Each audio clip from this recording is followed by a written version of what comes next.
Section 14 is going to be looking at money creation. So we start off by explaining this fractional reserve banking system. So it means out of all of our checkable deposits, or the money that go and put into banks, only a fraction of it, or in other words a portion of it, is backed up by cash and bank vaults. So it's the idea that if people went and deposited $100, then only a portion of that $100 would actually be in the bank for people to take out. And here's the idea that goes with it. So a goldsmith, or goldsmith would just be the old-fashioned bank, gets about $100 million worth in actual gold to store within his vault. So you have a set of people that are expecting to have $100 million worth, $1 million worth of gold in this vault. But then the goldsmith lends out $1 million worth of loans. So that makes this market now, and this economy that the goldsmith is, the total value of paper money and circulation is going to be $2 million, because you have $1 million for the people that deposited the gold, right? They believe that they have $1 million in the vault. And then now you also have people that have lent or borrowed money from the goldsmith that now have $1 million worth of money to spend. So it's the idea that the gold reserves would only be a fraction of the outstanding paper money. It'd be one half, because there'd be $2 million worth of value within the marketplace, but there's only $1 million worth of actual gold backing that $2 million. Now we no longer use gold as bank reserves. Instead, we have something called currency reserves. So by law, the bank is required to keep a certain amount or a certain percentage of each deposit within that bank. And this is where we have the problem of something called a bank run.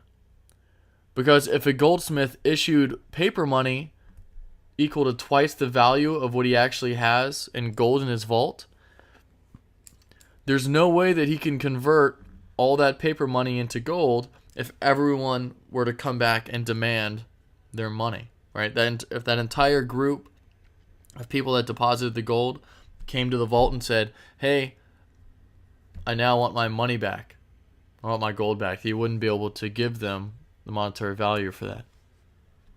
So because of that, we have this very high regulation system on our banks. So now we're going to go into the view as if there's just a single commercial bank, or just looking at the individual bank. Each individual bank has a balance sheet. If any of you have taken accounting, then you should know what this means. It's when we look at our assets, or things that we own, and then we claim those assets, and then we summarize them on this balance sheet. Now we also look at liabilities and net worth. So our liabilities here are claims of non-owners against the firm's assets. So it's the idea that if a bank were to borrow money, there'd be claims against the actual owners, the owners of the depositors. And then net worth would be claims of owners of the firm against the firm's assets. So here our balance sheet equation is going to be our assets equal to our liabilities plus net worth. So the bank would be, here are the deposits, here's what they owe, and then the net worth would be the amount of assets that the owners of the bank could claim. So here, whenever we talk about vault cash or till money, it's the cash that's held by the bank. And whenever we say cash, it's going to be an asset. When we say account, that's just each item down our balance sheet. Right? So here, if we were looking at our balance sheet, we could have assets equals liabilities plus net worth. So here, whenever we dibble something on here, each one of these would be an account because they're just listed down along this balance sheet. Whenever property and equipment is purchased, it's also listed along the bank's assets. And so this When people go to the bank, the commercial bank has two basic functions. They have this accepting deposits of money and then also the making loans. So you can go to the bank and then deposit money, or you take cash and you put it in your checking account, your savings account, or you can go to the bank and then take out a loan, a mortgage for your house or a car loan, for example. So our checkable deposits here are claims that depositors have against the assets of the bank. So that creates a new liability account. So if, say, you go to the bank and you deposit $100, you have $100 under assets, and then the bank sees another $100 under the liabilities. So withdrawal of cash can reduce the bank's checkable deposits. So say you go back and you take out $50, less 50 assets, and then also less their liabilities. So this will change the composition of the supply of money within the market, because now the bank no longer holds a full $100 but only 50, but it doesn't change the total supply of money because there's still a full $100 in the entire market, except you have 50 and the bank has 50.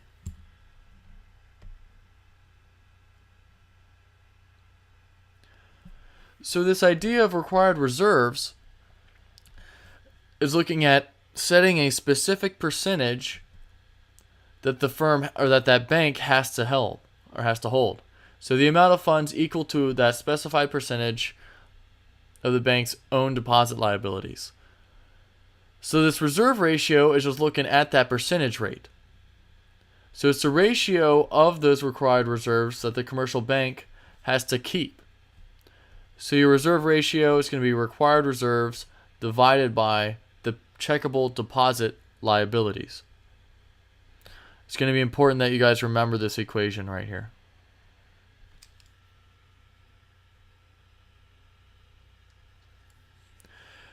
So the Fed has the authority to establish and change this reserve ratio, but it is within limits from Congress. But after consultation, the Fed can, for 180 days, impose reserve requirements outside of that congressional window. So here we have our checkable deposits. If it's between 0 and 8 million within the bank, the current limit current requirement is 0%. So the bank could loan up to the full 7.8 million. But if we're in a bank that's 7.8 to 48.3 million in the amounts of deposits, the current requirement would be 3%. So for every $100 that someone deposited, they would have to keep $3 within that bank. But if the bank has over 48.3 million, then the current requirement is 10%. So for every $100, that bank has to hold $10. And it's within this large bank where there are different statutory limits, where the Fed can then manipulate this reserve requirement somewhat.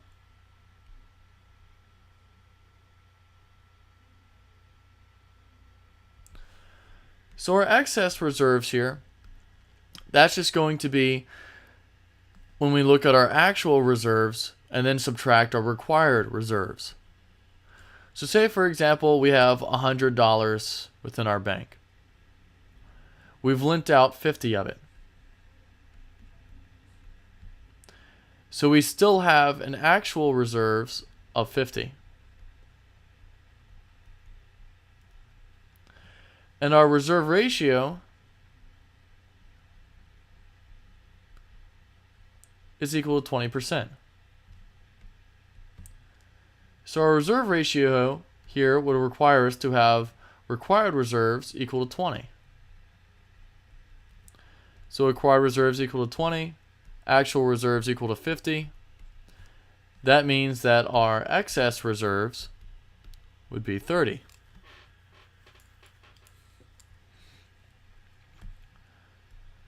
So in some of the control here, the Federal Deposit Insurance Corporation, or FDIC, and the National Credit Union Administration insure individual deposits in banks and thrifts up to $100,000.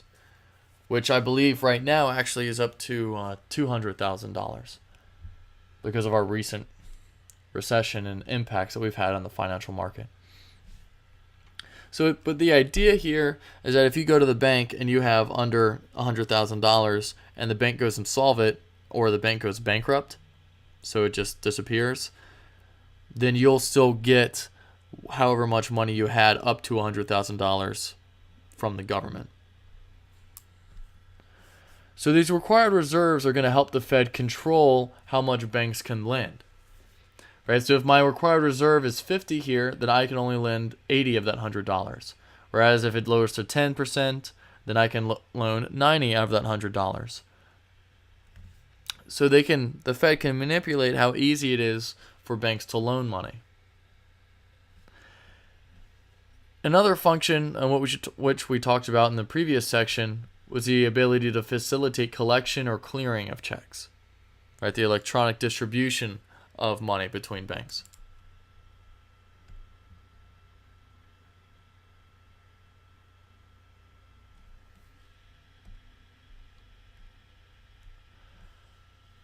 So reserves that a commercial bank establishes by depositing money at a banker's bank would be asset to that bank, but a liability to the Federal Reserve.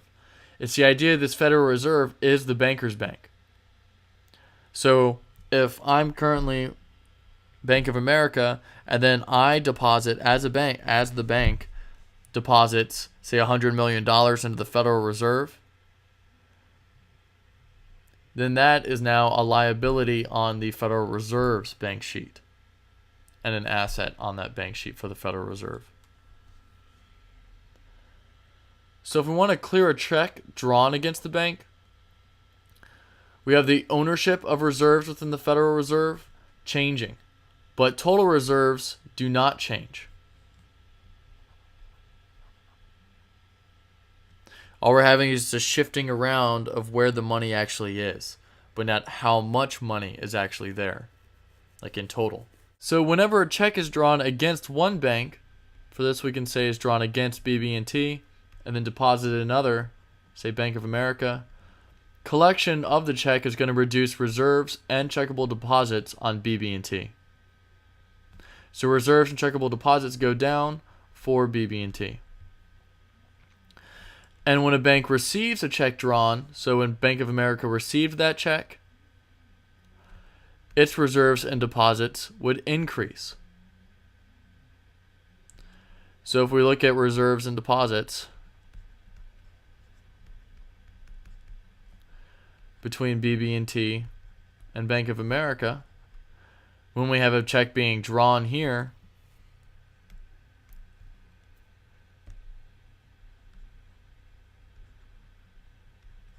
so the check comes from BB&T, goes to Bank of America, their reserves and deposits go down, and then Bank of America's reserves and deposits go up.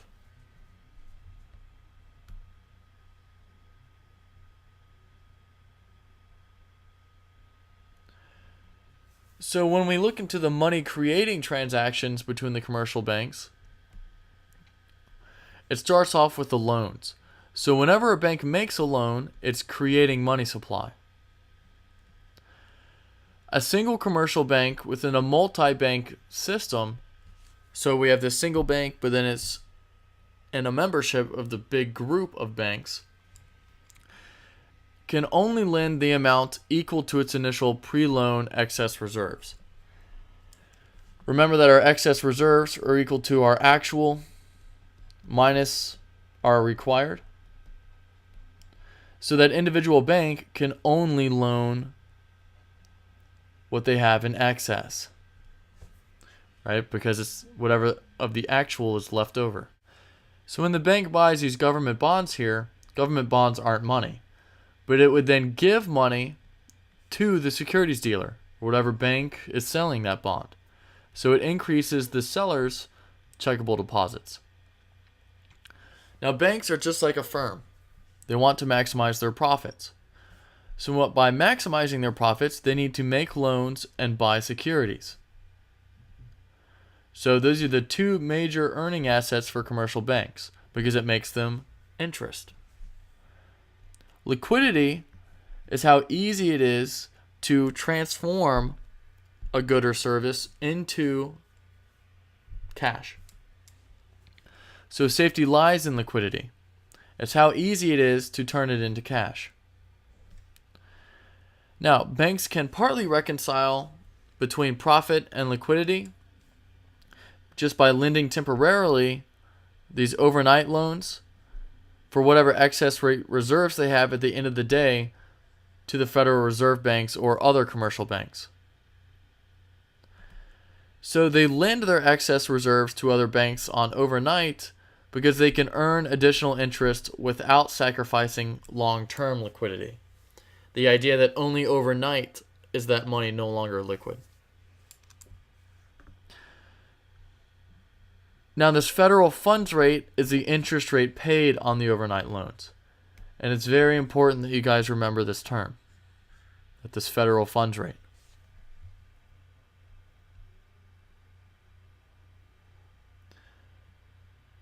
So when we look at this banking system, it's going to be a multiple deposit expansion.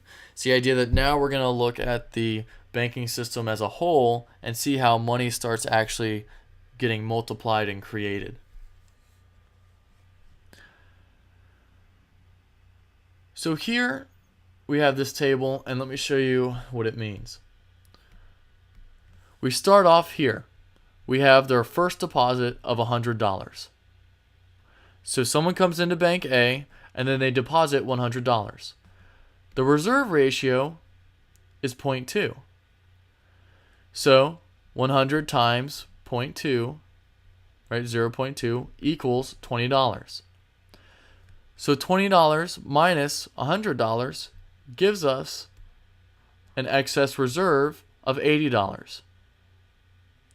So that means that the new bank can lend $80. Say the bank now lends this money to Bank B.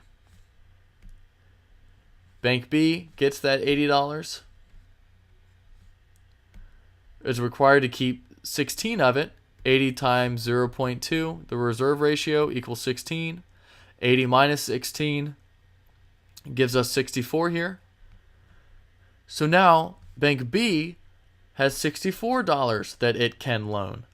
So Bank B loans $64 here to Bank C. You see now Bank C now gets $64. So $64 times 0.2, the reserve ratio gives us $12.80. $64 minus $12.80 gives us $51.20. So now Bank C has $51.20 that it can then loan to Bank D. So it just goes down the ladder. A loans to B, B loans to C, C loans to D, D loans to E. And as it goes down this ladder here, we get the total amount of money created by adding up all of what these different banks can end up loaning each other, which would come up to 400. So the idea here is to find out how can we get this multiplier effect. So we get this thing by just first off calling it the monetary multiplier. So it's the amount that this entire system here magnifies any original excess reserves.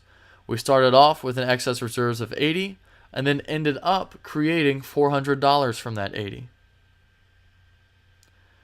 It's the idea because the reserves and deposits lost by one bank become reserves of another.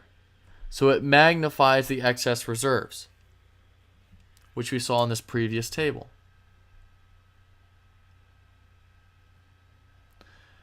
So our actual equation here, the monetary multiplier, is just 1 divided by the required reserve ratio.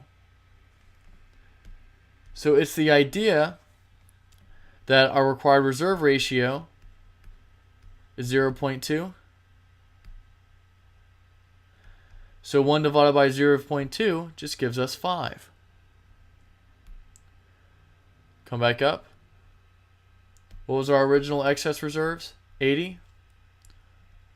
What's 80 times 5? 400. So we have our initial excess reserves times our multiplier gives us our finalized total increase in money supply.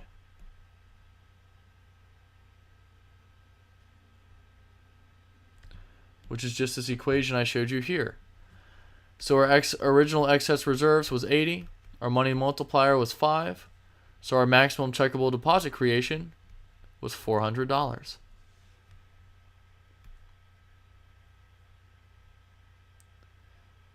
So this is a neat little way to show it. So here we have our new reserves and our required reserves. To find our reserve ratio, we just take the required reserves and then divide it by the new reserves. So 20 divided by 100 gives us 0.2. Once we have the reserve ratio, we can just take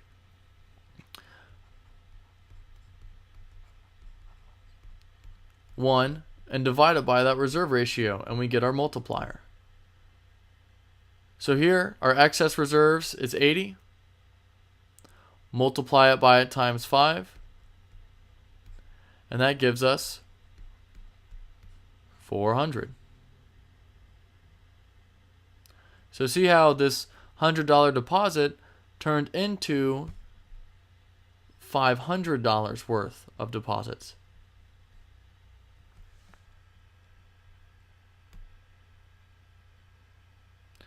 Now this can work the opposite way. So how money expands as you get deposits, it will also shrink very quickly when people start pulling out their money. So this checkable deposit money is destroyed when loans are paid off. And if the dollar amount of loans in some period exceeds the dollar amount of loans paid off, then our money supply is going to increase. But if the dollar amount of loans is less than those of loans paid off, then the money supply will decrease. And that is the end of section 14.